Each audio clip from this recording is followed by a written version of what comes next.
A match kissed cotton. The night answered with wind. Before we begin, drop a comment with where you're watching from and what time it is there. Then tap like and subscribe so this story reaches more eyes. Why this matters. A single spark in a field outside Memphis set off a chain that exposed what power looks like when it thinks no one will resist. Sound cicadas rasping beyond the hedgerow. Smell lamp oil, sweet sap, and river mud. Texture dust-fine lint on skin. Rough stalks scratching forearms. Lydia crouched in the furrow and waited for the gust she'd studied all week. Harvest had pushed everyone to the edge. Bales stacked like white tombs along the wagon path. The gin's belts slick with sweat and grease. The master believed in order measured by lashes and ledger ink. Lydia believed in something simpler, timing.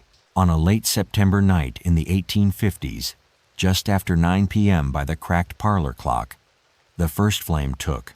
She didn't look at it. She looked at the line the fire would run north by the fence, east toward the ditch, then up the slope where the overseer's shout would take too long to reach. Wind drove the flame into fiber. Cotton burned soft and fast, a hush before the roar. Lydia had packed a rag in her cheek to steady her breath, a trick learned from watching the men prime the gin. Chew cloth, breathe slow, don't cough when dust turns the throat to chalk. A bale split behind her with a sigh, as if relieved to stop pretending it was anything but tinder. The sky went the color of a bruise. On the big house porch, the master raised his glass and laughed at something his cousin said about yields. The ledger waited beside the decanter, neat columns in a hand that believed ink could fix a world shaped like a whip. File note plantation ledger. Late summer, 1856. Girl, Lydia. Field hand. Strong picker. Prone to quiet. Repair cotton gin belts. Order 2 new teeth for saw. The row bosses had told the pickers not to sing that week. Wastes air. And the fields learned silence. Lydia trusted silence. Silence could carry plans farther than words. She had made her map from chores. The well where the bucket rope frayed, the gate whose hinge pin rattled, the smokehouse door that never closed square, the slop pails that drew hogs to the fence line. Every fault line on this place could be turned if the hand stayed steady. A pattern interrupt. An old statistic whispered over beds of straw. One plantation neighbor claimed 300 acres, 2 gins, and 5 barns. Another bragged of 1,000 acres and 50 head. The numbers were meant to announce dominion. Lydia counted differently. 4 dry weeks, 13 stacked bales in the yard, 1 wind that woke each night after the delta cooled. At first, the men thought the glow on the horizon was the moon lying low. Then the wind snapped, and a single row became a mouth. The first scream wasn't pain, it was inventory. The south block! The south block! Boots hit boards. A bell clanged by the stables, a harsh iron cry that had always meant move faster or pay. They would form a bucket line, Lydia knew. They always believed the line would save them. A trio of sounds rolled at once, the hiss of sap, the rattle of harness, the far murmur of the river moving toward morning. The smell shifted oil to ash to the coppery tang of hot nails. The texture of the air turned mealy, lint lifting off stalks and floating like moths that chose flame.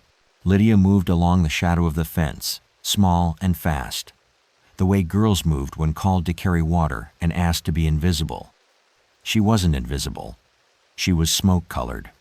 A boy on night pony duty saw her silhouette and turned his face away. This was the first moment of enabling. He had 12 years in his bones, a rope burn in the shape of last week's mistake, and a sister who woke crying. He kept the pony between himself and the wind and pretended to adjust the girth. What would you do? Re-engagement. A question to sit between heartbeat and breath when a field turns into a wall of light and a girl steps into its shadow, Is she destroying, or is she choosing to live? At the big house, the master finally noticed that the glow didn't hover. It ate. He shouted for the men, for the overseer, for the barrels they kept by the pump, for insurance. 10 seconds later, he shouted for Lydia. She was good at fetching. A woman on the porch said the word omens under her breath, then crossed herself when she thought no one could see. Across the yard, a mule balked and snapped a line. The wagon pitched. Lydia cut through the smokehouse alley where the brick held heat like coals in a mouth. She wanted the knife she'd hidden there. Bone handle, kitchen issue, dull but honest. She could feel its weight before she touched it. Tools matter. Aftermath tells the story. Not the cut, but what the cut allows. A pattern interrupt. A quote stitched into the air from a day that looked good only on paper. Yield to be recorded by October 1st, the cousin had said at supper, patting the ledger. White gold doesn't care who picks it. Lydia had looked down at her hands and seen lint working into her lifelines. White gold, red hands, black tally. The bell clanged again, faster, as if speed could reverse flame. In the glow, Lydia saw the overseer's hat bobbing, the men forming the line pump, bucket, throw. Buckets traveled hand to hand across bodies that had never been allowed to pause in heat like this. A man missed the catch. He didn't get a second chance. The next bucket slammed into his chest and sloshed. They would call it panic tomorrow. Tonight it was men learning what happens when the clock you wound starts running the other way. Sound buckets knocking wood, smell scorched sugar from sap, then singed wool, texture grit between teeth. The bite of cinders on eyelids. Lydia slipped behind the gin house. The belt still ticked from the day. Power has a way of believing itself perpetual. She reached under the lip of the platform and drew the small pouch she tied there at dusk.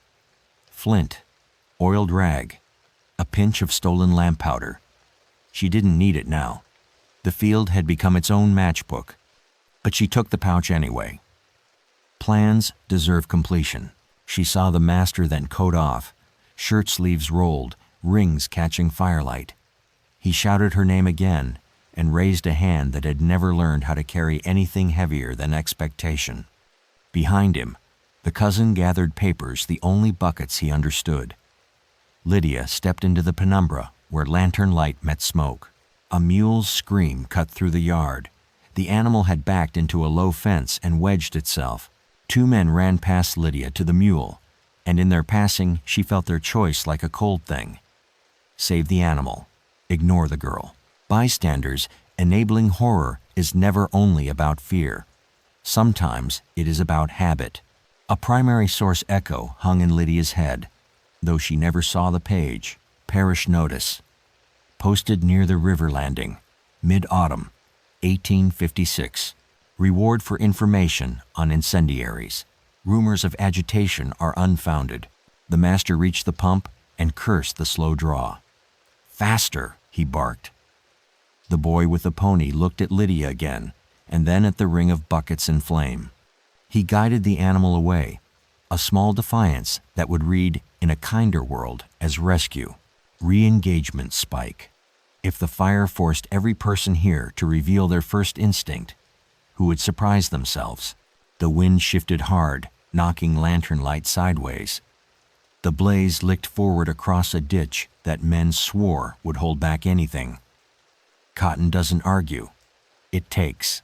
Lydia stepped toward the porch, past the ledger glowing in lamplight, past a silver cup that remembered only lips and not names. The cousin's hand hovered over the ledger as if columns could cool paper. She felt the knife against her wrist bone, heavy and plain. The tool, not the act, would matter in the telling. She breathed through the rag and set her feet on the porch stair. The heat pressed her dress to her shins, crisping the hem. The master turned and saw her not as a runner of errands, but as a shape with decision in it. For the first time that night, his voice lost its iron. His mouth formed her name. The bell stuttered and stopped. Lydia's hand rose, not fast, not slow. A line drawn between years and this minute. Cliffhanger close. The night held its breath as the knife cleared the shadow and the fire crowned the porch rail 1 second before sound returned. Section 2. The cotton burns. Flame bent the fields into a red horizon. Every stalk became a torch. Why this matters? Whole towns in the mid-19th century measured wealth by cotton. When cotton burned, it was not just crop loss, it was empire on fire. Sound barrels bursting at the seams. Smell tarred rope smoldering in the yard. Texture soot settling like damp cloth across faces. Lydia's blade hovered as the master staggered backward from the porch rail. He barked again for the men, but their line had collapsed. Buckets spilled into the dirt, men coughing from smoke, and the overseer cursing louder than the crackle of stalks. Fire had no master. It listened only to wind. In the din, Lydia's silence was louder. A neighbor once boasted Memphis gins could turn 50 bales a day. Tonight, 50 bales collapsed in less than an hour. Every slap of flame wrote new arithmetic. Years of picking, weeks of hauling, one night of undoing. A pattern interrupt. An anecdote recorded decades later in a county history.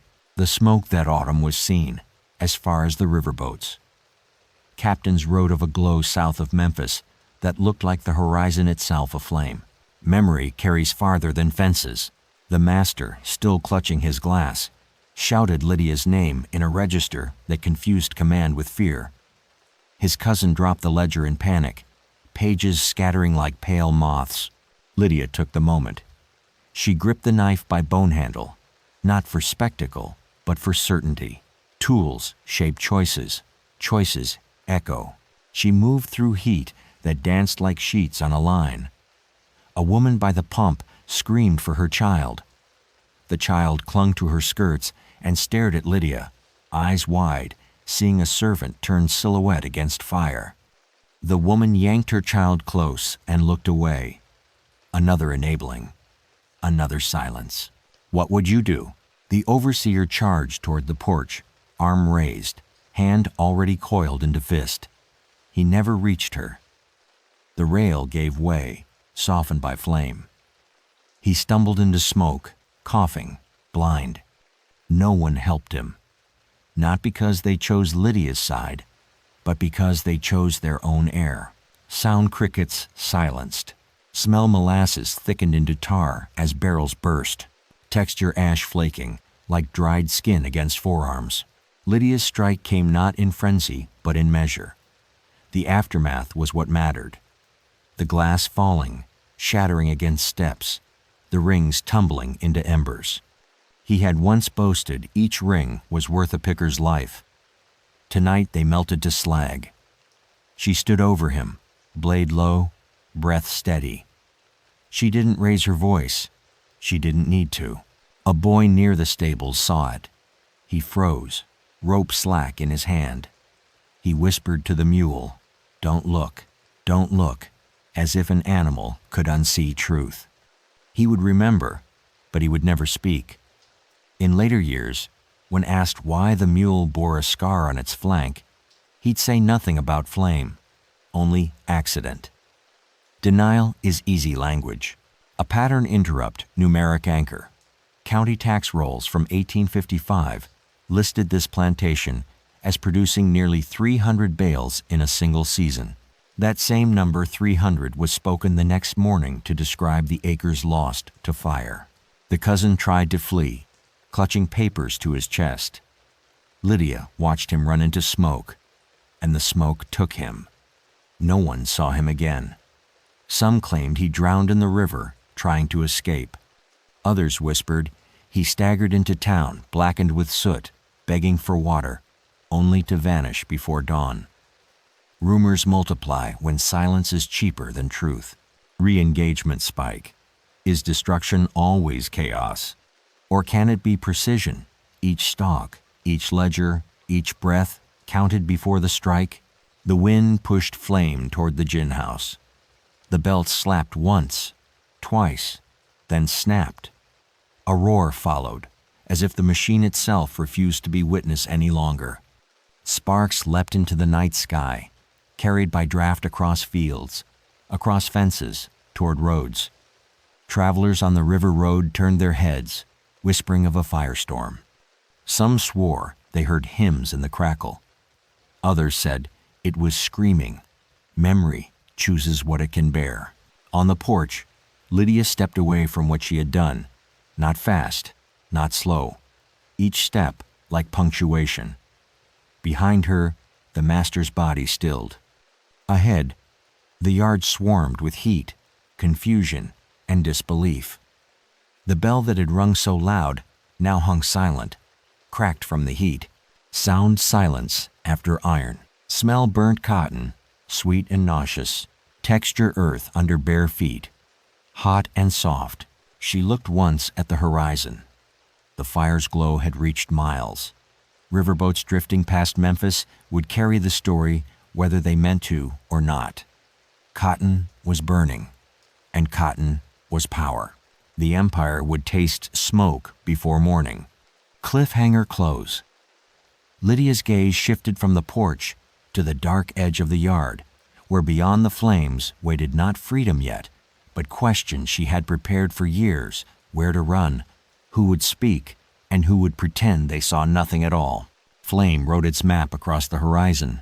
Every road out of Memphis smelled of smoke. Why this matters? In the South of the 1850s, escape was measured not only by miles, but by who would risk looking away and who would not. Sound dogs baying from the kennels, smell gun oil mingling with ash, texture rope frays rough under desperate palms.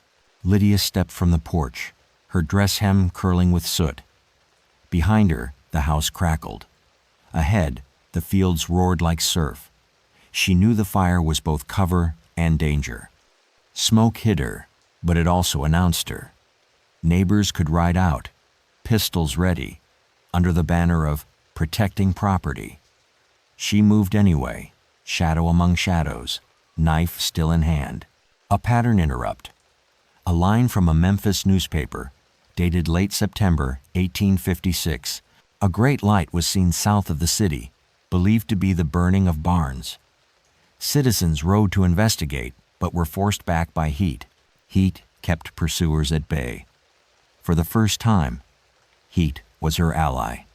The dogs were loosed, their baying cut through the blaze like nails dragged across slate.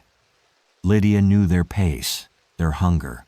She'd carried scraps to them for years, watched the overseer beat them into rage. Tonight she reached into her apron and pulled what she had saved, a twist of lard mixed with crushed tobacco leaves. She flung it into the ditch.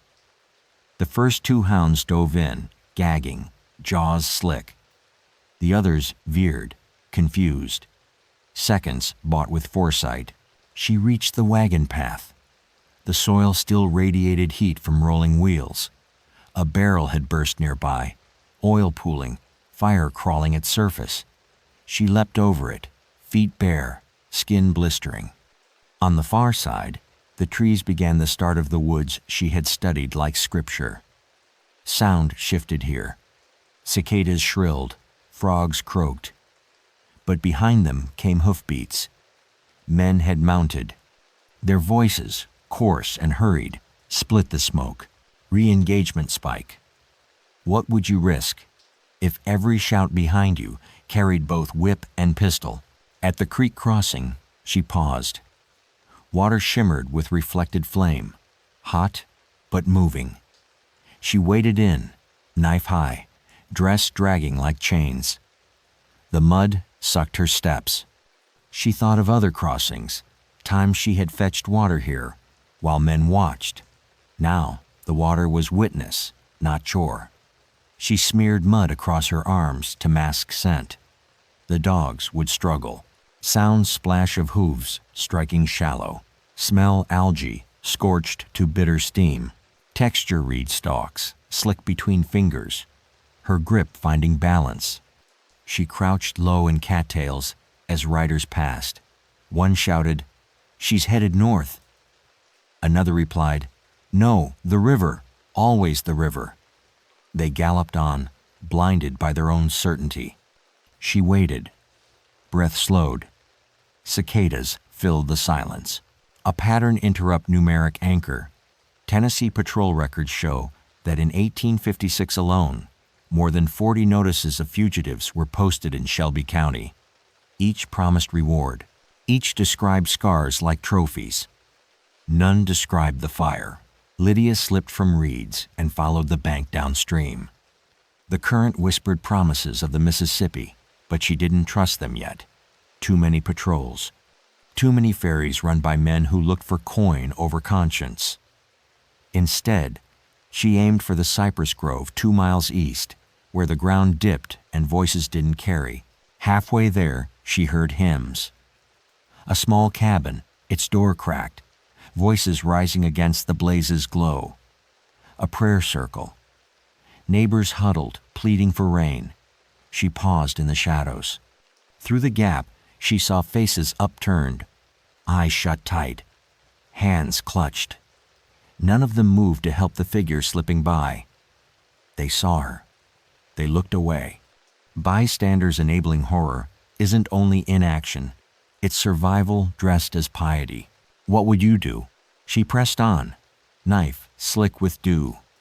Behind her, the plantation was gone to ember, a graveyard of stalks. Ahead, trees closed ranks, heavy with Spanish moss. Each step into shadow felt like trading one set of chains for another. Sound owls, calling from deep wood, smell resin thick as syrup from pines, texture bark rough against her palm as she steadied herself. She kept to deer tracks, old paths she'd noted while carrying baskets. Each curve brought silence deeper, but also the echo of hoofbeats returning. Riders would sweep the woods. They would search until dawn. She crouched low, heart adrum, cliffhanger close.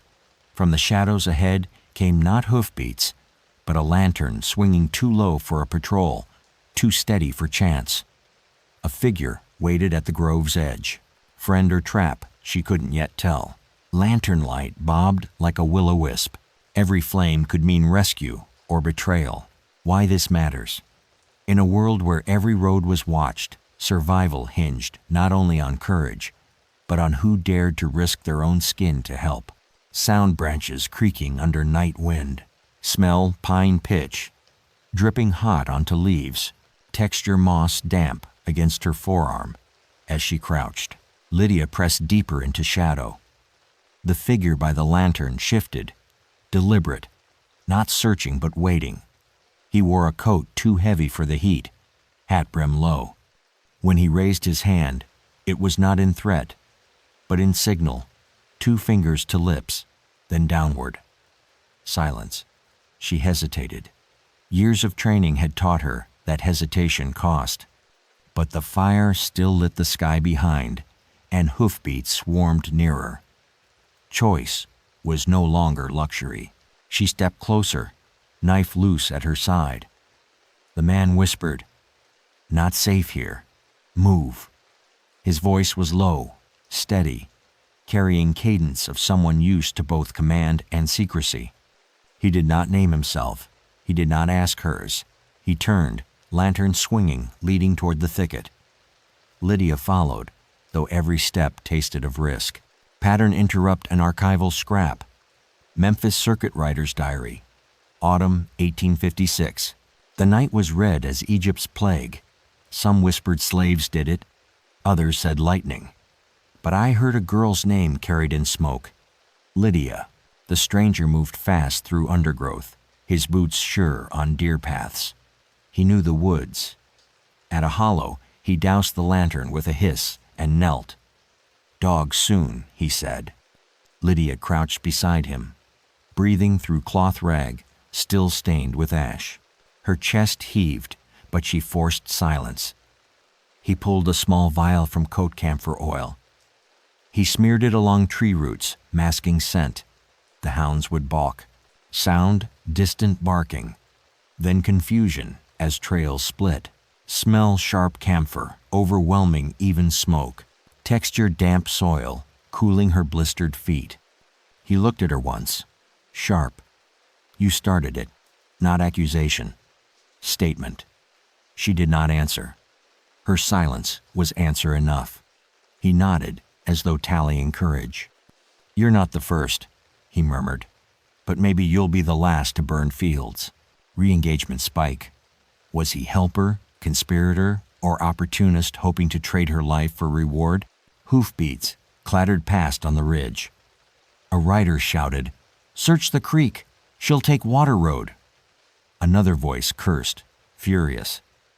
Lydia pressed against bark, feeling heat even here. Smoke chased them into woods, a phantom that blurred patrol eyes. The man led her toward an old logging road, rutted, half swallowed by vines. 2 miles, he whispered. Safe house. Don't speak there. Just drink. His instructions carried weight of practiced routes. Lydia's mind raced. Had others walked this path? Had any returned to tell? A pattern interrupt numeric anchor. Records from the Underground Railroad show Memphis as one of several nodes, though rarely named. Historians estimate perhaps 50 to 60 fugitives a year pass through, each name whispered but seldom written. The woods thickened. Owls cried overhead. Lydia's knife hand cramped. Fingers stiff, but she refused to sheath it. Every rustle could mean a rider, or worse, a neighbor willing to trade coin for silence. They reached a clearing, where a cabin slouched under vines. No light showed. The man tapped twice on the door frame, then once more after pause. The door creaked. A woman's face appeared, lined, eyes sharp as awls. She opened just wide enough for them to slip in. Inside smelled of smoke and vinegar. Herbs hung from rafters. A pot simmered faintly. The woman said nothing, only pointed to a bench. Lydia sank down, chest heaving. For the first time since the fields, her hands trembled. The stranger poured water into a tin cup and pressed it into her palm. It shook against her lips. He said, "Rest. We move at dawn." Sound crickets muffled by cabin walls. Smell dried sage, brittle above the hearth. Texture splinters in benchwood beneath her skin. The woman studied Lydia's soot-streaked face, then muttered, "Child, you lit more than fields tonight." Lydia met her eyes, unflinching. "I lit his house too." The woman's breath caught, half fear, half awe. She crossed herself, then turned away, cliffhanger close. Before dawn, a pounding rattled the door. 3 knocks in quick succession. Not the secret rhythm. The stranger's hand went to his coat. Lydia tightened her grip on the knife. Someone outside knew they were here. 3 knocks. Too fast, too sure. Every heartbeat in the cabin turned to stone. Why this matters. Safe houses stood on razor edges. One wrong visitor and walls meant protection for minutes. Then gallows, sound boots shifting on gravel just outside. Smell iron of a damp axe leaned by the hearth. Texture splintered door frame beneath tense fingers. The woman hissed, "Don't answer." The stranger shook his head. They already know. He motioned for Lydia to stay low. Another set of knocks followed, harder. A voice called, "Open." Riders passed here. "We search all cabins." The words were official, but the slur of whiskey bent them. Patrols at night meant coin to whoever lied best. The woman cracked the door a finger's width. Smoke from the fire bled out. A man's shadow leaned in. "Any folk here?" he asked, words slurred. She answered, flat, "Only me. My husband's gone to sawmill." Her eyes did not blink. Behind her, Lydia pressed herself into shadow. The knife hilt damp with sweat. A pattern interrupt primary source. Memphis Gazette, October 1st, 1856. Patrols rode through outlying settlements, following a conflagration south of the city. Several cabins were searched. No fugitives reported taken. Outside, the boots shifted. The man spat. Fire's out. No harm now. His tone carried doubt, but not resolve. He left. Hoofbeats faded. The woman shut the door with a thud and muttered, "God blind him." Lydia let her breath out, long and slow. The stranger poured a ladle of broth, handed it to her. She sipped. Salt and root clung to her tongue, steadying her. For the first time since Fields, warmth did not come from fire, but from choice. Re-engagement spike. How many lives hung on a single bluff, spoken at the right pitch? Through the night, the cabin walls hummed with tension. Each creak of rafters sounded like footfall. Lydia's eyelids dragged, but she fought sleep. The woman sat by the hearth, fingers working rosary beads, lips whispering prayers, half Latin, half memory. The stranger oiled a pistol, its metal glint faint in firelight. Sound beads clicking steady. Smell linseed oil pungent on steel. Texture rough wool blanket wrapped around Lydia's shoulders. Near dawn, the stranger said, "We move at first, Crow." He pointed north. Safe line leads to River Bend. From there, a skiff. After that, another hand. His words carried weight of rehearsed paths, yet each path ended in uncertainty. Lydia asked, voice low, "How far?" He answered, "Farther than most make." A pattern interrupt numeric anchor. Records suggest fewer than 1 in 4 escapees reached free soil before capture. Yet each attempt carved maps later walked by others. At first light, mist curled through trees. They stepped out, cabin shrinking behind them. Lydia glanced back once. The woman raised a hand in farewell, face unreadable. The world smelled of wet earth, not ash. For the first time, no smoke marked the horizon. But hoofbeats soon returned, faint at first, then closer. Riders had doubled back. The stranger pulled Lydia off the path into a gully overgrown with cane. He whispered, "Don't breathe." Patrol voices carried, tracks head north. Skiff downrivers watched, spread out. They were closer than comfort, their words clear as steel. Sound cane stalks whispering against her hair. Smell mud rank beneath her nails as she clawed deeper into cover. Texture cane leaves cutting fine lines on her wrists. One rider reined in 10 paces away. His horse stamped, uneasy. He muttered, "She's near. I feel it." He leaned down, eyes sweeping. Lydia froze. Every tendon taut. His gaze passed. He spat, turned his horse, and rode on. Sometimes pursuit is blinder than escape. Cliffhanger close. As hoofbeats faded, Lydia lifted her eyes and froze. In the mud, inches from her hand lay a torn scrap of linen, singed at the edge. Not hers. Someone else had hidden here before. But where had they gone? Section 6. River of Ash. The scrap of linen whispered of ghosts. Every failed escape left traces for the living. Why this matters. Memory clings to roots. Each mark in mud warns or guides, depending on who survives to read it. Sound river current, dragging logs downstream. Smell stagnant mud, heavy with rot. Texture mosquitoes needling bare skin, drawing blood without sound. By mid-morning, Lydia and the stranger reached the river bend. Mist hovered low, blurring distance. The Mississippi sprawled wide, current tugging at everything loose. A skiff waited in reeds, half hidden by cypress knees. A man hunched inside, hat pulled low, oar resting across his lap. He did not move until they stepped closer.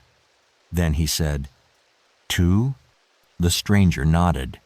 "Two." The oarsman frowned. "Prices doubled. Heat's everywhere. They'll hang me if I'm caught." Lydia gripped the knife tighter, words catching in her throat. The stranger pulled a pouch from his coat, coins clinking dull. Paid already. The man spat into the river, then jerked his chin. "Get in." A pattern interrupt numeric anchor. In 1856, Memphis newspapers listed bounties ranging from $50 to $200 for runaways. A skiffman could feed his family a year for one betrayal. They pushed off. Water lapped against hull, dark as tar. Lydia sat low, cloth still wrapped round her shoulders. The smell of smoke clinging. Each oar stroke sounded louder than cannon fire in her ears. The stranger whispered, "Downstream, 3 miles. Then overland. Stay small. Sound oar blades, slapping water. Smell fish oil, soaking planks of skiff. Texture rough. Wood pressing splinters into her palms as she steadied herself. Midway, voices carried from the opposite bank. Patrol riders had dismounted, searching reeds. One shouted, "Any boat here?" Another laughed. Only fools would row in daylight. Their dogs barked, noses straining, but current masked scent. The oarsman muttered, "Hold still." He dragged a tarp across them, reeds woven through. Boat now just another floating mat. Lydia held her breath. A dragonfly landed on her wrist, wings buzzing like a hymn. Re-engagement spike. How many lives have floated unseen while patrol eyes skimmed only surface? The patrol's shouts faded. Oarsman lifted tarp, sweat slick on his brow. He rowed harder. Nearly there. But current tugged rougher, pulling skiff toward snag of driftwood mid-channel. He cursed, shoved with oar. Boat rocked. Lydia braced, knife clenched. Stranger grabbed her arm. Balance held. They cleared. Pattern interrupt a story carried years later by rivermen. One claimed on a foggy dawn he heard singing from mid-river, a woman's voice steady as church bells. He swore it came from no boat he could see. When skiff grounded in reeds, they scrambled onto bank. Oarsmen shoved them off, muttering, "No more. Next time, you row alone." He disappeared upriver. Stranger led Lydia into woods. Half-day north, next station. His voice was hoarse, edges fraying. Sound crows cawing from treetops. Smell char still carried on breeze, even miles from fields. Texture damp loam sucking at her feet, each step heavy. They trudged through underbrush. Lydia's body ached, burns along her shins raw. Still, she kept pace. Stranger faltered once, coughing into sleeve, but waved her on. "Don't stop." Afternoon heat thickened. Sweat stung her eyes, yet she refused to look back. Fire had written final chapters there. Ahead lay only blank pages. Near dusk, they crested a ridge. Below lay another cabin, smoke rising thin, peaceful. Stranger pointed, "Safe. Food. Then move again." But Lydia squinted. On fence post hung fabric strip of cloth, white with soot smudge. A sign or warning? Stranger stiffened. Not ours. Cliffhanger close. As they debated, the cabin door swung open and a figure stepped out, rifle cradled, gaze fixed on them. The fire behind Lydia's eyes was not yet done. The rifle gleamed in last light. Every step toward the cabin risked a grave. Why this matters. Fugitives balanced on knives' edges. Each door could mean food or a bullet, shelter or betrayal. Sound cicadas droning, louder than breath. Smell gunpowder, faint on the breeze. Texture pine needles, brittle underfoot. The man at the cabin door did not raise the rifle, not yet. His eyes fixed on Lydia, then slid to the stranger. He spat, slow, deliberate. "You're late," he said. Relief loosened the stranger's shoulders. "Safe house," Lydia whispered. He nodded once. The man beckoned them inside. The cabin smelled of corn mash and old smoke, rough-hewn walls lined with shelves of dried beans. A woman stirred a pot at the hearth, eyes darting, lips pressed thin. Children peeked from a loft ladder, faces wide with curiosity and fear. This house was no fortress, it was a gamble. Pattern interrupt primary source, private letter, Shelby County, November 1856. Whole families fined or flogged for harboring slaves. Still, some take them in. Braver than preachers, I say. The rifleman leaned it against the wall. Eat fast. Riders passed at dawn. They'll be back. He ladled stew into bowls. Lydia's hands trembled as she lifted hers. The first bite was beans, earthy, rich. For a moment, taste replaced ash. She swallowed hard, almost choking on memory. Sound spoons clinking against tin. Smell onions stewed long, sharp and sweet. Texture splintered rim of bowl rough against her lip. After supper, the rifleman unfurled a map scratched on parchment. Next road north crosses patrol routes. Best time is midnight. Moon high, dogs tired. He tapped a point. From there, friends ride you farther. Stranger nodded. Lydia studied the lines. To her, they were more than ink. They were ribs of hope. Fragile, but strong enough to carry breath. Re-engagement spike.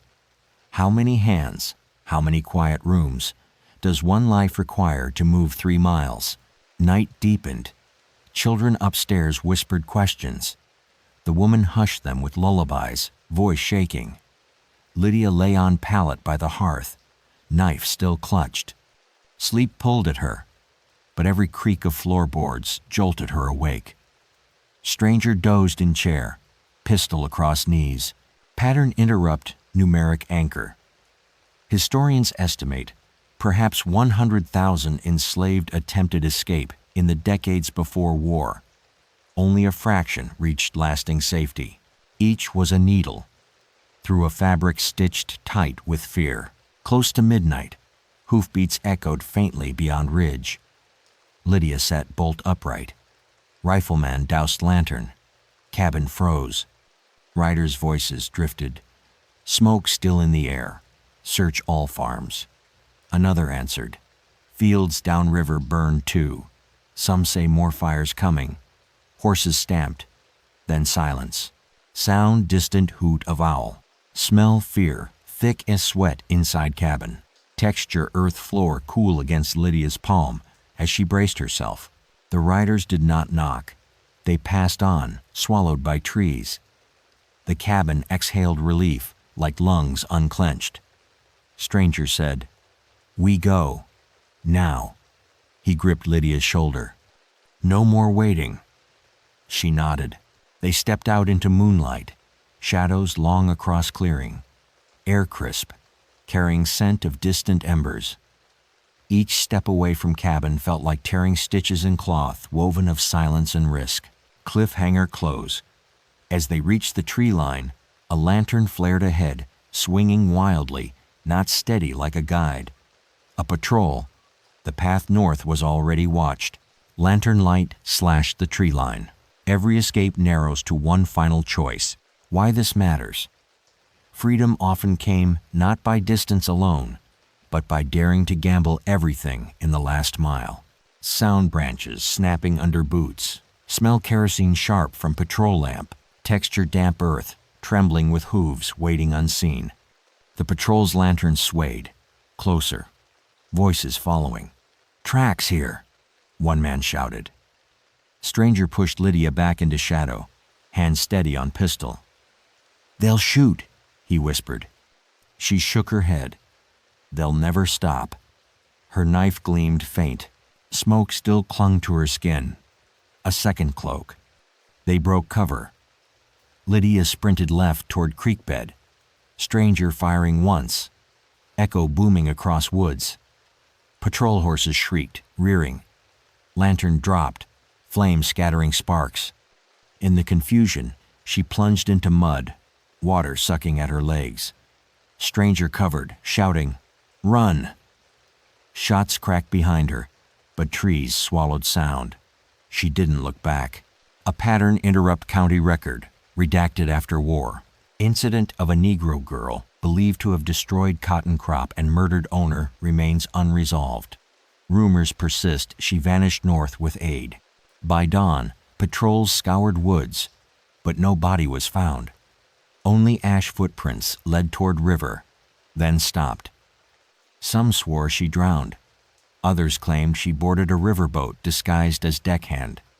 A few whispered she walked straight through the flames unharmed. Sound river current, whispering like secrets. Smell char, still drifting from south. Texture, sunlight breaking on water, turning smoke into gold. Re-engagement spike. When history leaves gaps, do we fill them with doubt or legend? Months later, Memphis papers carried only brief lines. Conflagration destroys acreage. Suspect unknown. No mention of names. No mention of girl who turned empire's gold to ash. But in cabins and fields, her name lingered. Lydia, pattern interrupt numeric anchor. Harvest records show a dip of nearly 300 bales that year. Numbers did not tell who lit the match. In years to come, travelers claimed to see fire glow across horizon when no field burned. Some said a girl's humming drifted through smoke, low and steady, like a work song turned weapon. Children dared each other to whisper her name at night. Grown men looked away. Cliffhanger close. The legend never ended because every autumn, when cotton bloomed white across acres, whispers rose that one spark, one girl, could turn it all black again. Present-day rumor. In counties around Memphis, farmers still claim that on dry nights, smoke drifts without flame, and in it walks a girl barefoot, carrying a knife with bone handle, eyes fixed north. We're only scratching the surface. The next case is even darker. Subscribe before it drops.